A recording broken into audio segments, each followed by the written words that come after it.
This morning, ladies and gentlemen, we're going to be discussing your project manager, which is your liver. Your liver lives under your right rib. And a very good liver function test is just to poke your liver. Just push it very hard. And if it's not happy, what will it say to you? Don't. Don't. If you want to know what it should look like, push the other side. And if it's a little tender, don't be concerned, because it's a recoverable organ. It's the only organ in the body that has the ability to regrow, totally regrow. Like the shark's teeth, constantly regrowing. When they do a liver transplant, they can actually just do a part of the liver, because the liver will grow. When you consider what we're going to be considering this morning, you will understand why God made the liver to be a recoverable organ, because many people would not be living today if it wasn't a recoverable organ. Being a recoverable organ, it is able to regenerate and it is able to regrow. So let's have a look at the liver, because as I said yesterday, if the project manager is happy, the job site is running well. And by the way, cancer cannot get a hold on the body if the liver is running well. So very important to understand the liver. To understand what your liver is doing today, we need to go way back to that time when you ate solid food. Do you remember it? A few days ago. We're going to feed you again tomorrow. We need to have a look at what your liver does with the food that you eat, because every single thing that goes into your body goes through your liver. Everything that's coming out of your body goes through the liver first and under the jurisdiction of the liver.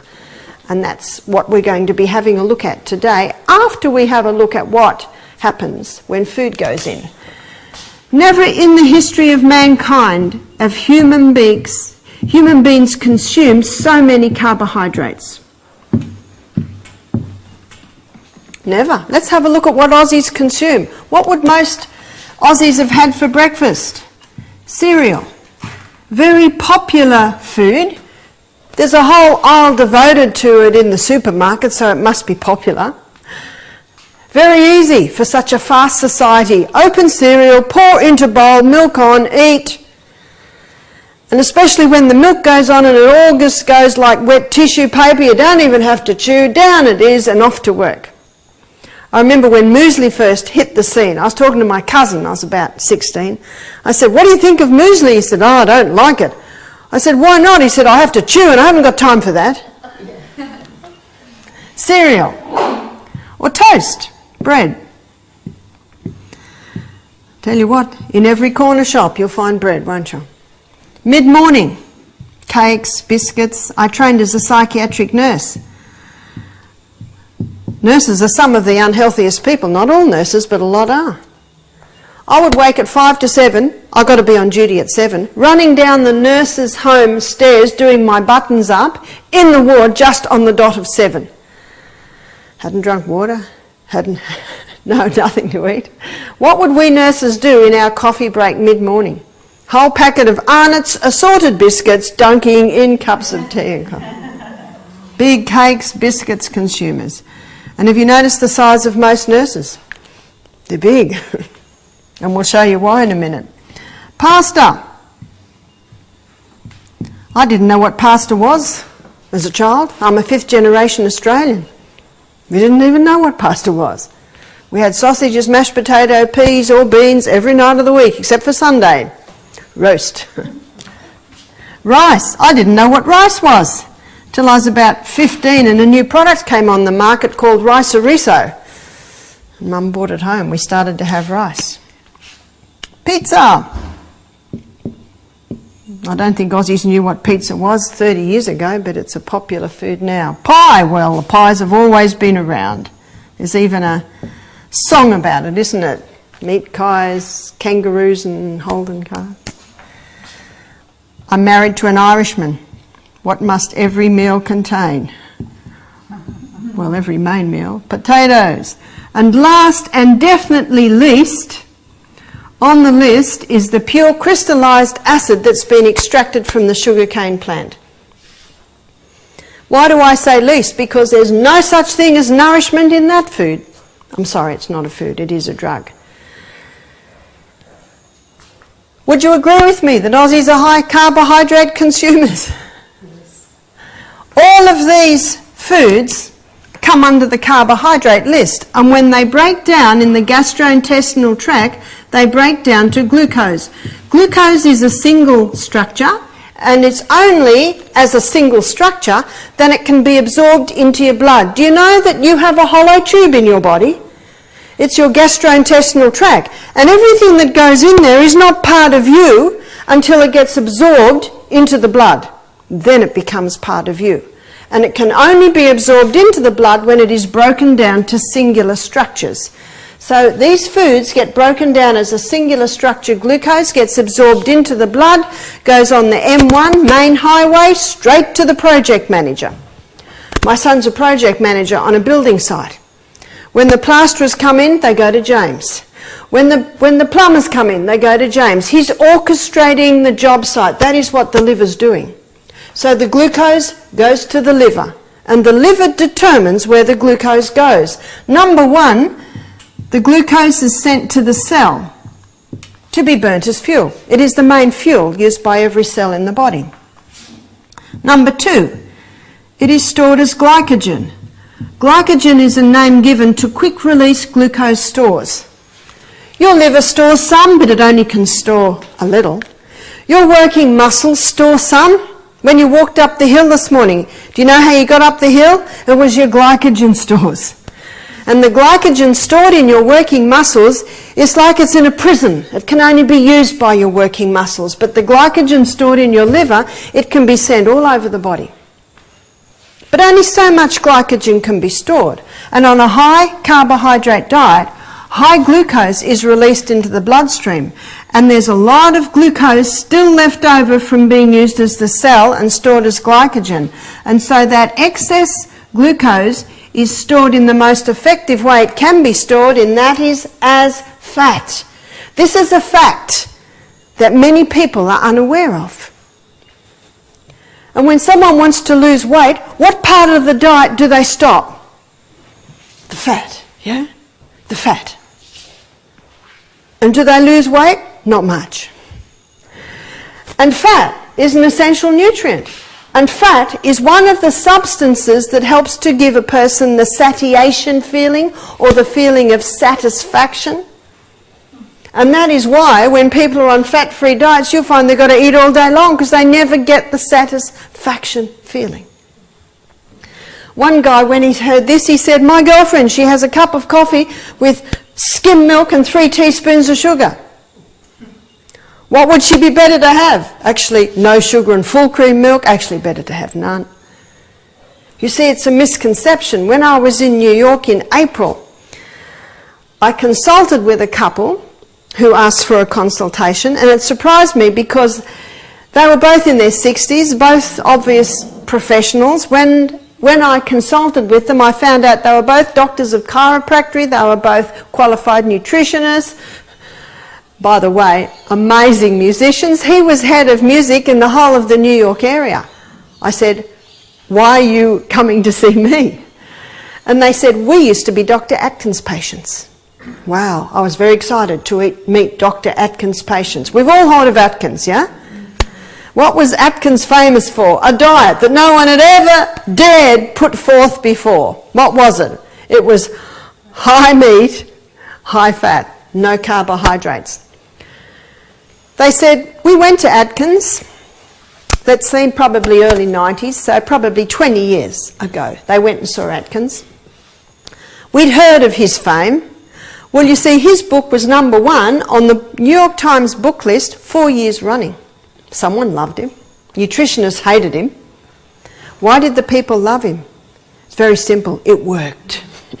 And isn't that what everyone's interested in? It worked.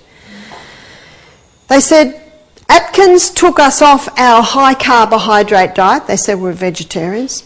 By the way, he said, we went to him because we were putting on weight. We were pre-diabetic. We had no energy. We were not happy with our life, and we'd heard that he'd got fantastic results. So we began to eat meat. You see, the Atkins diet, he suggests 20 grams of carbohydrate a day. Now the recommended daily allowance for carbohydrate is 300 grams a day. So that's quite a drop. But Atkins had done his research, and he knew that you can actually live without carbohydrates. I don't suggest you do. And there's a huge difference between refined carbohydrate and whole grain carbohydrate.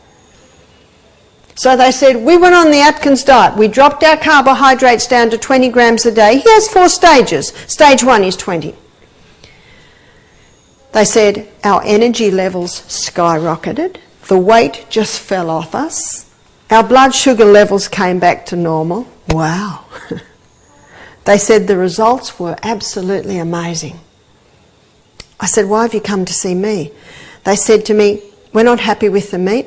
We don't like it. We're starting to get a bit of arthritis. You are the first nutritionist that hasn't totally crucified Atkins. And don't most people do? I said, I don't crucify him because I believe he was a hero. I believe he was a man of his time. Because his theory worked. This was his theory. When too much carbohydrate goes in, it stores as fat. You stop the carbohydrates, sorry, what does the body now live on now? Fat. You don't have to be a rocket scientist to work that one out, do you? His story is interesting. He didn't experiment on himself because he was a bit overweight, sluggish. He stopped his carbohydrates. What did he eat? He chose a food that had no carbohydrates. Meats. Chicken, fish, all your red meats. Dairy products, very low in carbohydrates. Then he chose a food that is very low, which is vegetables, with the exclusion of the potato. The weight just fell off him. His energy levels were great. That's why he started to put his patients on, and that's why, and the results he saw in his patients amazed him. His diabetics were coming off their insulin. Wow. You see, a high carbohydrate diet releasing high glucose, it puts a huge strain on the pancreas, because here's pancreas under your left rib.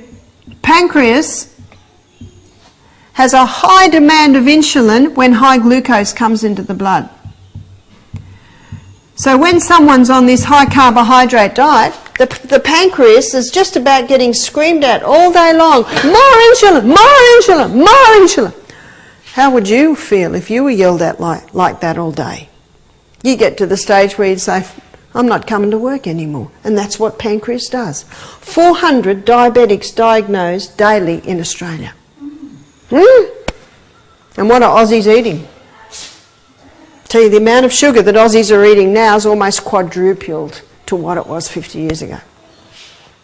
When I was a little girl and Mum asked me to go down the street and get a bag of apples, she'd give me a penny and I'd buy a cobber. And a cobber was like a caramel thing with chocolate around it. I got about 2 a week. And I got a fizzy drink once a year at the Apex Christmas party. What are kids getting today? What I just described in the first 2 hours of the day. And if my generation, I'm a baby boomer in my 50s, if my generation is coming up with 400 new diabetics diagnosed daily in Australia. By the way, I think when you were here last time, Di, I was saying 300. It's a bit scary. What will it be in a year or two? 500, 600? Doesn't seem to be slowing down, because there's a lot of advertising around this guy. What do they say on the television? Sugar, a natural part of life.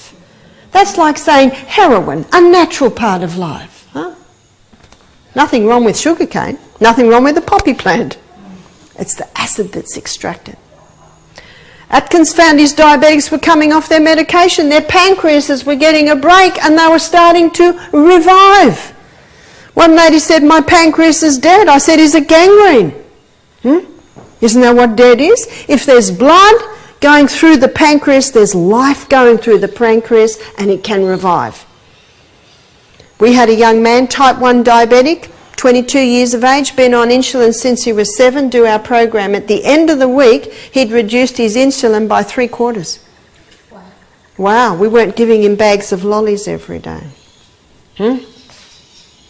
When the guy who discovered insulin found out what medicine was doing with it, he was horrified.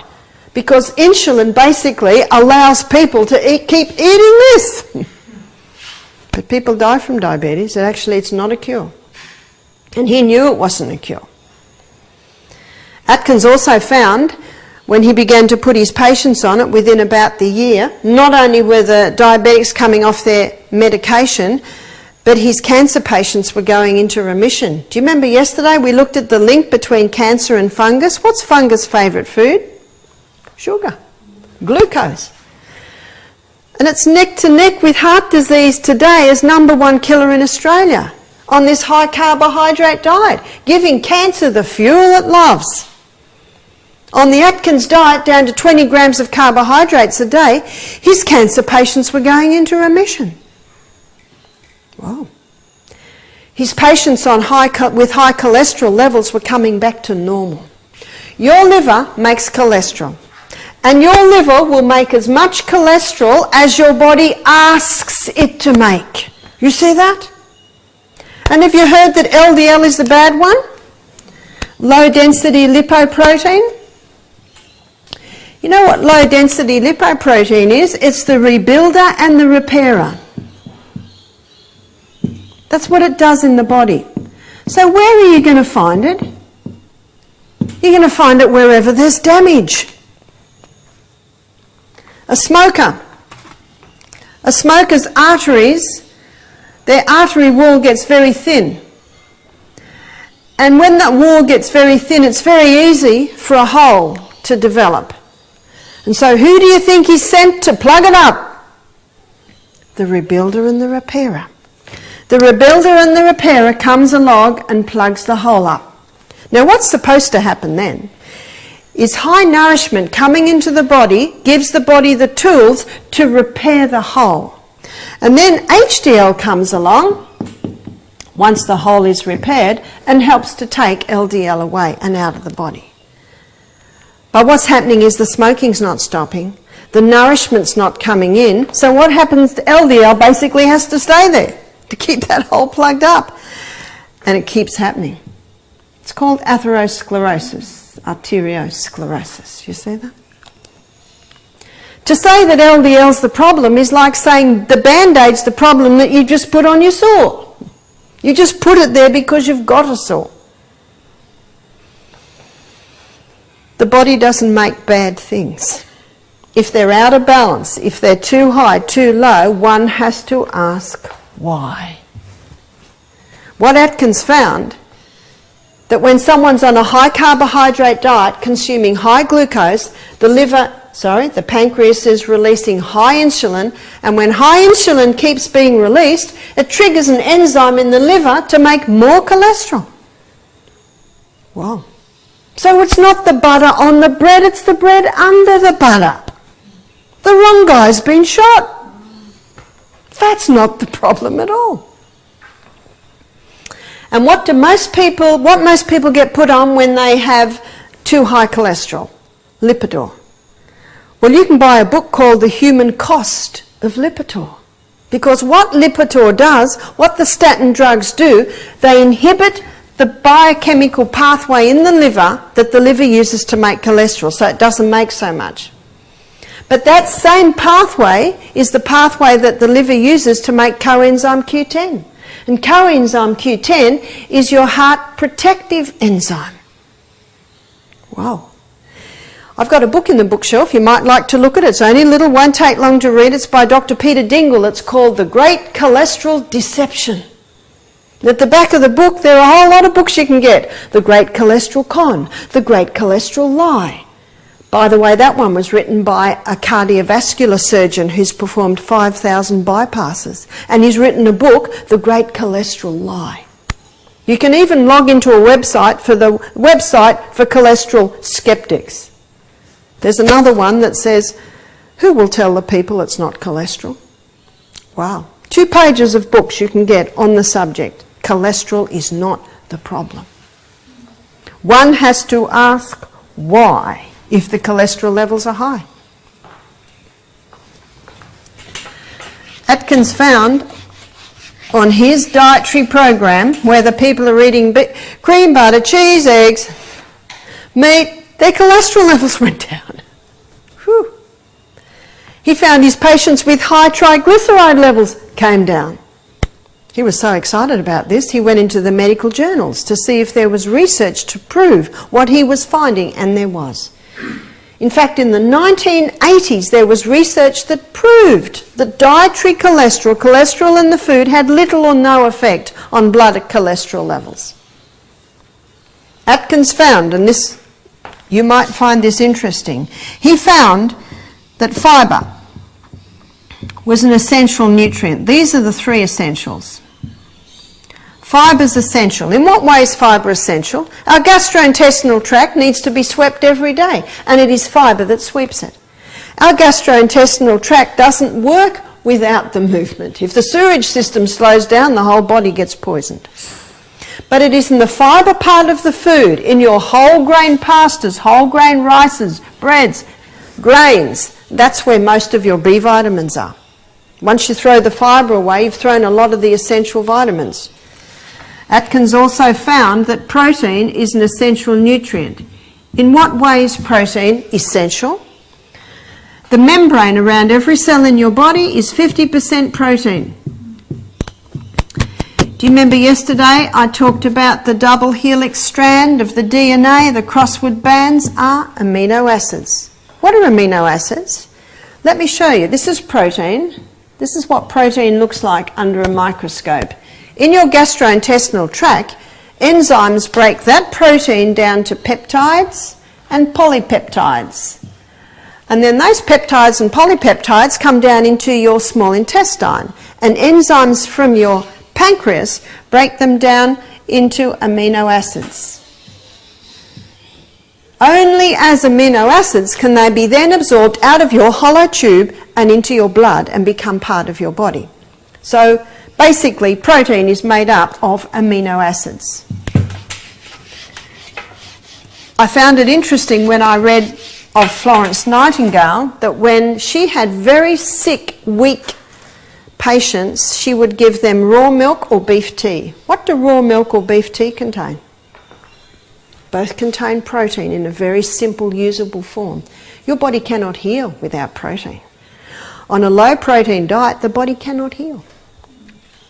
I've had some very sick people come to our health retreat who've been on raw food or fasting for a couple of years. They haven't had enough protein to heal. So you know what I do? I blast them with protein. My son James, you know, he's got arms like my thighs, you know, and he does bodybuilding and he does it only with natural food. And he actually trains quite a few people. And James is like me, you know, very hard to put on weight. He's worked very hard at these muscles here. What does he eat a lot of? Protein. Every single meal has the protein. You cannot build without the protein. Atkins also found that fat is an essential nutrient. You know what that means? We cannot function properly without it. And the membrane around every cell in the body is 50% protein, 50% fat. The membrane around the nucleus, the membrane around the ribosome, the membrane around the little mitochondria, all these little functions inside every cell in the body is 50% protein, 50% fat. Does that make it pretty essential? It does. We need to be greased and oiled. And every lady that comes here on a fat-free diet, she's got a whole bag full of moisturisers, because what's happening to her skin? It's just drying out. And it gets really dry, the moisturisers go on. How does it feel half an hour later? Same. And they say, Barbara, what do you put on your skin? I say, nothing. Nothing. Not a single cent do I spend on anything I put on my skin. But you know what I eat a nice amount of? Fat. I'd rather do that. I'd rather spend money on beautiful olive oil, beautiful coconut oil, top quality nuts and seeds, chia seeds, avocados. I'd much rather do that. I'd much rather my dollar go there. Because we like eating, don't we? And the food should taste fantastic and be of good quality. If it is, your hair will shine. If it is, the skin will work. Your eyes will see. Your ears will hear. The whole of our body is an illustration of the integrity and the strength and the nutritional value of every cell. And remember, that's what we are, just a bunch of cells. That's why we have to heal from the cellular level. Atkins found that these are 3 essentials, and his diet was high in them. Well, where was the fibre? His patients had to eat 3 cups of vegetables a day, and 1 cup had to be all greens. And on Thursday, we're going to look at the acid-alkaline balance, and you'll see the most alkaline food is your greens. I just saw William walk past with a big box of greens. A lot of greens go into your broth at night, and a lot of greens go into, I think it's your 12 o'clock juice, where it's cucumber, apple and greens. Highly alkalizing, as you will see. So that's where the fibre was happening in the Atkins diet. Where's the protein? Well, that's obvious in the meats and the fats. What Atkins found in his research was that carbohydrates are actually non-essential. Now, this is not my opinion, this is fact. Non-essential. Do you know what that means? You can actually live without them. And I very quickly say, I don't suggest you do, because we like them. The biggest danger is when they're refined and when they're overdone. Carbohydrates aren't bad. It's only when they're overdone, and it's only when they're refined. But I must say, I've even met some vegetarians who are overdoing the whole grain carbohydrate. Again, doesn't mean they're bad. We enjoy them and they're high in nourishment, but they can be overdone. I've given you 2 illustrations this morning. One is this high carbohydrate and the other is the Atkins, down to 20 grams of carbohydrates a day. That's extreme. Where do you think we should be? Somewhere in the middle. Yeah? Your carbohydrate part of your meal is your negotiating part of the meal. And the negotiations change depending on your age, your size, your fitness, your size, your physical, mental output through the day. It can change. Don't negotiate the fibre, the protein and the fat. It's the carbohydrate part that you negotiate. It can be as simple as this. Instead of having a whole load of pasta with garlic and oil and parsley, have half a plate full of pasta with a very nice sauce with maybe lentils and lots of parsley and a big salad. See, it's just changing the ratios. Instead of 3 cups of rice and a little bit of dal, you have 1 cup of rice, a lot of dal and a big salad. You see, you can just change the ratios like that. When I have dinner with my boys, they have pasta. They have 3 times the pasta that I have. Same amount of sauce, same amount of salad. I have a little tiny bit of pasta, lots of sauce, lots of salad. You see, I don't need a lot of carbs. I'm just a little lady. They're big, strong men, and they build and tile and all that all day long, and then you know what they do in the evening? They go to the gym and work out. They can have 3 or 4 times the carbohydrates I can have.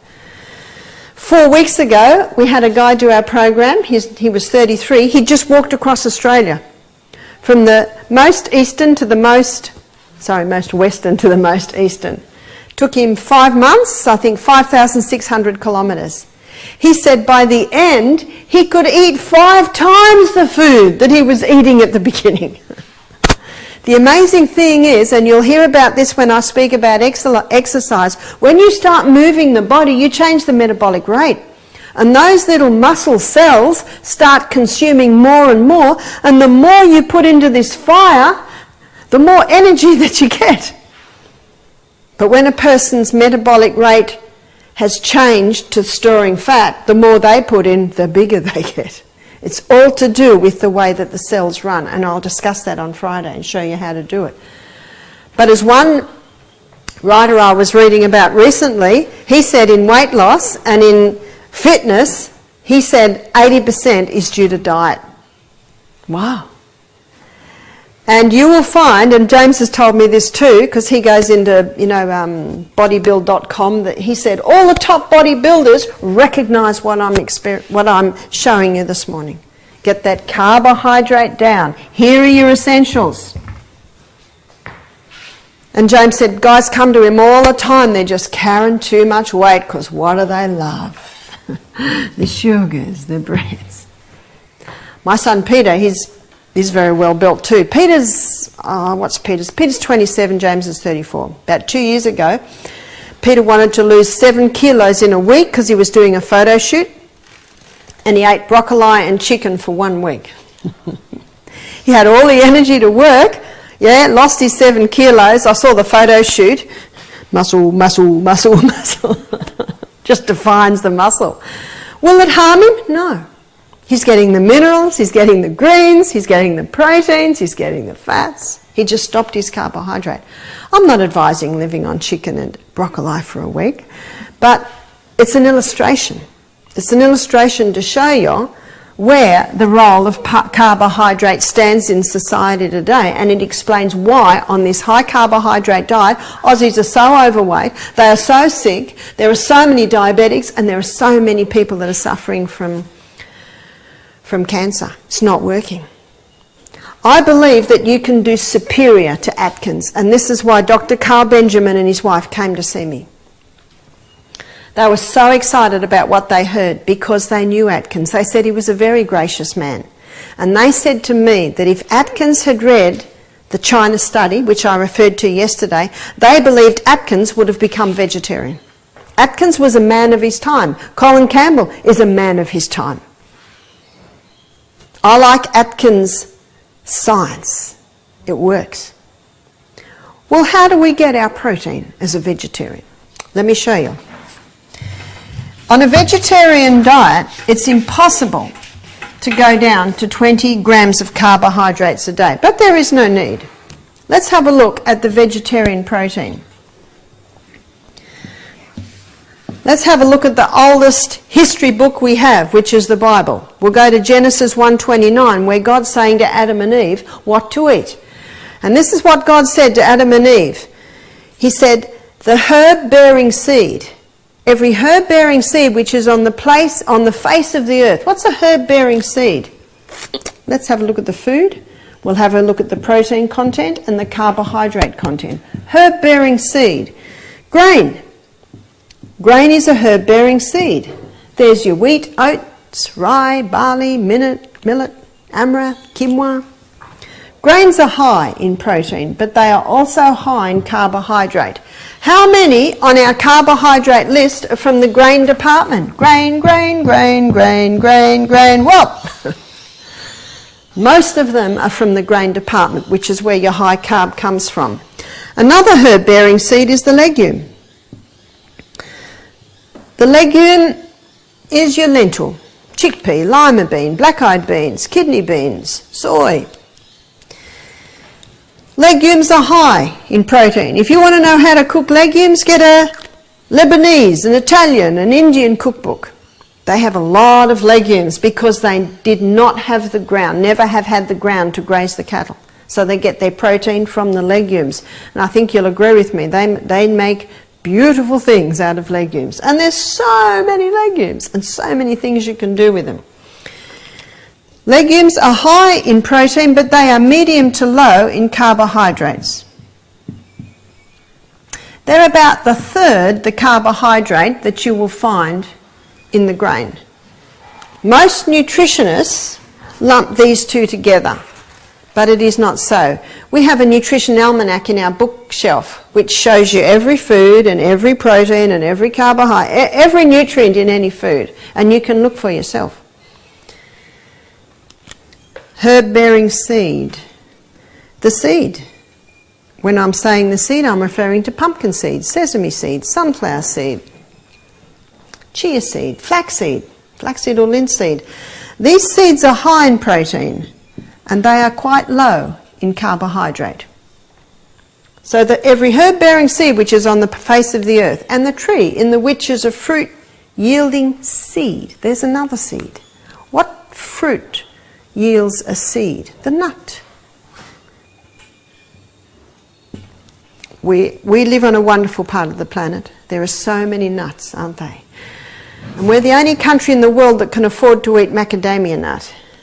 Get rid of the peanut butter, start the macadamia butter. Beautiful.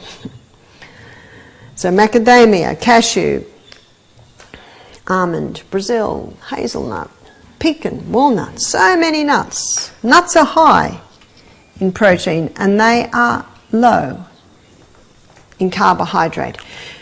And then the final thing that God says in that verse, he says, the seed, to you it shall be for meat. Interesting. The seed, to you it shall be for meat. What does it mean by meat? The main substance of our food. It is the seed that is high in your fibres, proteins and fat. The three essentials, low in the carbohydrates. What is the seed? The seed is like the chicken's egg. It's the reproductive part of the plant. And for that seed to reproduce itself, it must contain all the essential amino acids, and it does. Have you heard that they don't? Well, open the Nutrition Almanac and see for yourself. Every single one of these foods has every amino acid needed for life in the body. Interesting. And yet we're told only meat has. Is that right? To maintain, to ensure that you're getting enough of your essentials and to ensure you don't overdo your carbohydrate, my suggestion is that you decrease the grain part of your meal and increase the legume, nut, seed part of the meal. That's an easy way to do it. A very easy way to do it. And from tomorrow, our meals will be an illustration of how you can do that.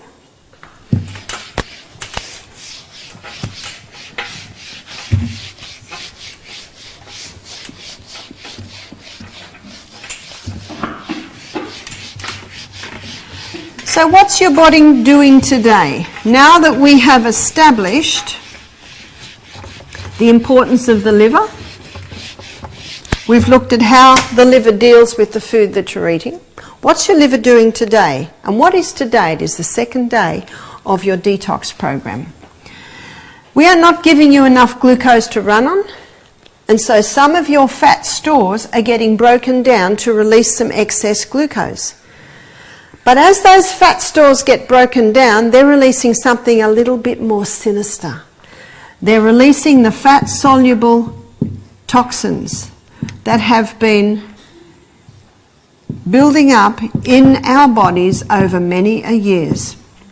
Environmental poisons, we are subjected to all of them. Every time I fly a plane, I'm subjected to them. Every time you're in the city. The good news is, we've been given a liver that can deal with them, and I'm going to show you how it deals with them. So here you are at Misty Mountain Health Retreat. The fat cells are getting broken down to give a little bit more glucose to run on. The fat-soluble toxins are once again released into the bloodstream. They once again go to the liver. The liver says, oh, not this nasty guy again. You see, every time fat-soluble toxins come into our body and come to the liver, often the liver says, this is a nasty guy. Wrap him up in fat and store him. Then you come to Misty Mountain Health Retreat. As the fat stores get released to release the glucose, also this fat-soluble toxin's released. Back again into the bloodstream, up again to the liver. The liver says, not this nasty guy again. Wrap him up in fat and store. Hang on, they're at Misty Mountain Health Retreat. Hang on, they're getting high nourishment. I think we can break this fat-soluble toxin down to a water-soluble state. Then it can be released out. Phase 1 began yesterday on your first day of your juice fast.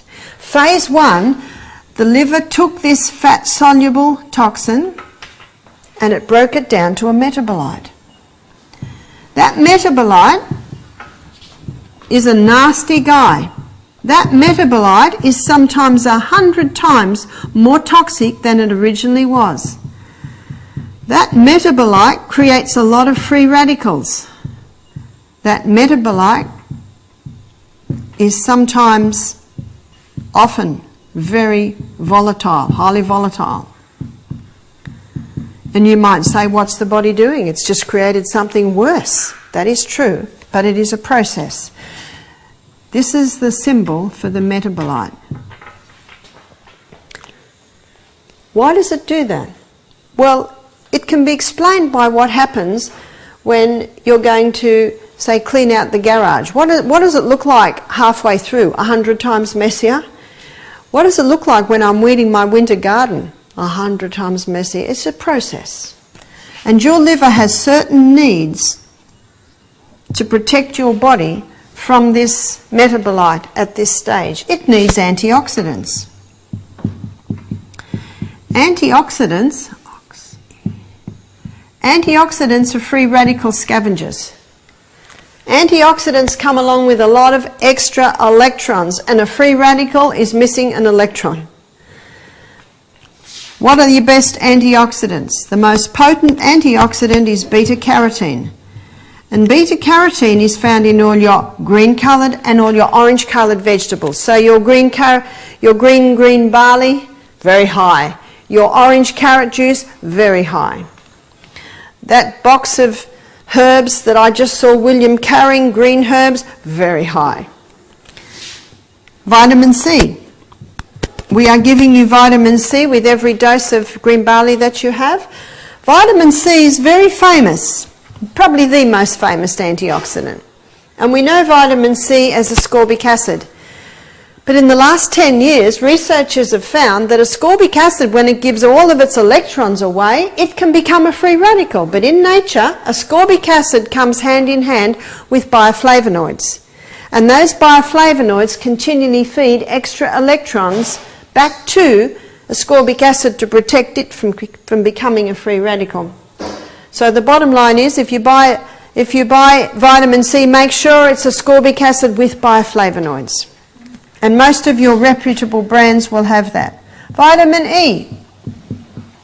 Vitamin E is a fat-soluble vitamin, so it's only found in your nuts, your seeds and your grains. Where are you getting vitamin E at the moment? We are giving it to you in your protein drink. Your protein drink contains soy. Soy is very high in vitamin E. Your protein drink also contains coconut cream, which also has a little vitamin E in it. Stage 1 also requires minerals and vitamin Bs. I put them sideways because they are not antioxidants, so to speak, but they are also required at this stage, which we are giving you. Within 36 hours of starting a detox program, phase 2 kicks in. Phase 2 began in your bodies this morning. Phase 2, the liver took this highly volatile, free radical creating metabolite and joined it together with amino acids. The union of this highly toxic metabolite and the amino acids, the union together creates the water-soluble state. And it's the water-soluble state we've all been waiting for, because it's as a water-soluble state it can be easily released out of your body. And here's the little symbol for the water-soluble state. Wave in a box. Phase 3. Phase 3 happens in conjunction with phase 2. Phase 3, the liver takes this water-soluble state and it releases back into the bloodstream, where it can be easily urinated out, sweated out. Your most important steam bath is tonight, because you will have more of these water-soluble metabolites being released out of your body today, because this morning your body went into phase 2 of the liver detox. That explains why at 8 o'clock this morning we gave you a protein drink. We'll be giving you 3 protein drinks today to help your body cope with these highly volatile metabolites that are being released today. That protein drink provides the amino acid that the liver needs to join together with that toxic metabolite. The medical term is conjugates. It joins it together and it creates the water-soluble state. Tomorrow we will be giving you solid food, and the detox will slow down a little bit. You'll still be detoxing a little bit because you'll be having an 18-hour fast every 24 hours. We'll be serving you breakfast like a king, lunch like a queen, and we'll be giving you broth at night. So you'll be fasting from lunchtime every day through till breakfast the next morning. People say to me, do you ever go on a fast? I say, I do an 18-hour fast most days. I have lunch and breakfast like kings and queens, and then I don't eat again till the next morning. How have I got energy to climb up my hills in the morning?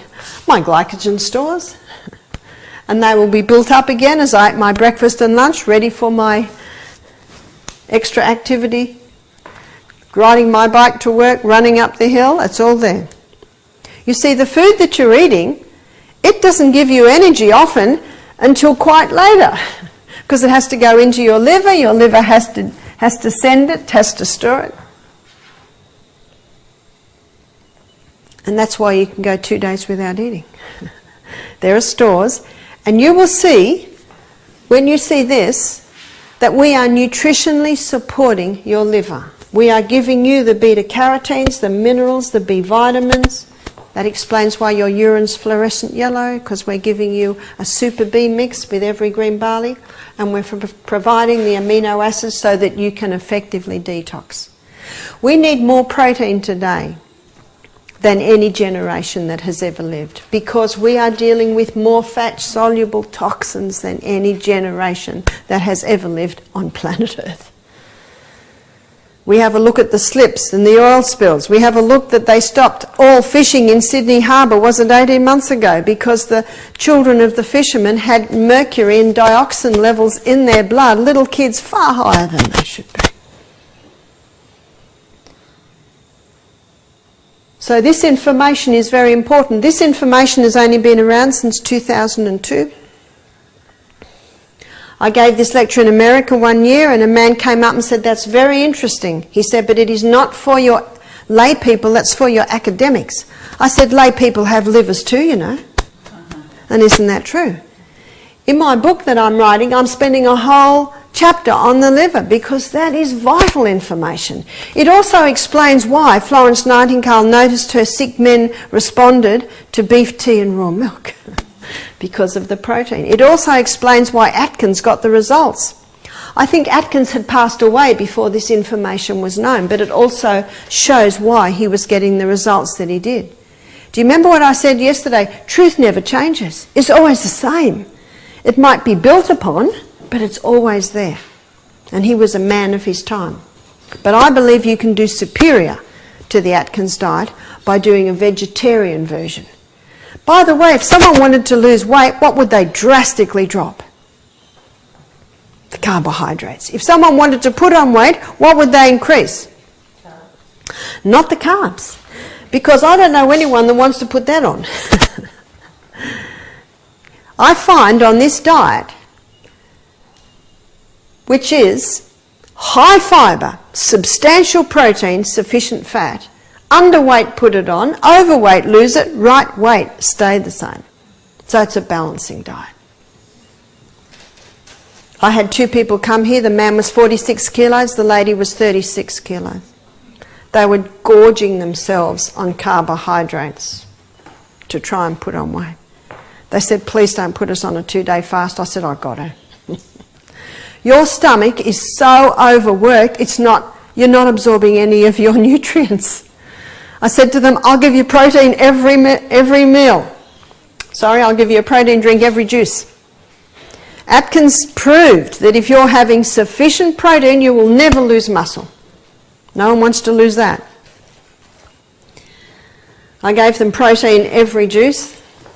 Their stomachs got a rest. They actually had put on weight by the end of the program. Sometimes overweight and underweight people have the same problem. Digestion's not working well. And oh, how the stomach loves a couple of days break. Our helicopter driver over at our other property at 5 Day Creek, he used to bring people in, especially interstate guests that used to fly to Coffs, and then he would fly them in. And then he'd come and pick them up at the end of the week. He said, "I don't know what you do to those people in there," but he said, "The people I pick up are different to the people I drop off." He and his wife booked in. They wanted to know what was happening in here. "What's happened? You've had a break." What we do to you this week, the results you get would take 6 months on a very good lifestyle program. That's a bargain, isn't it? We just high speed and zoom everything up. When you give the body the right conditions, it responds. It desperately desires to heal you. It desperately desires to balance you and have you living life as its best. That's the good news. All we've got to do is work with it. I'm going to give everyone a break now.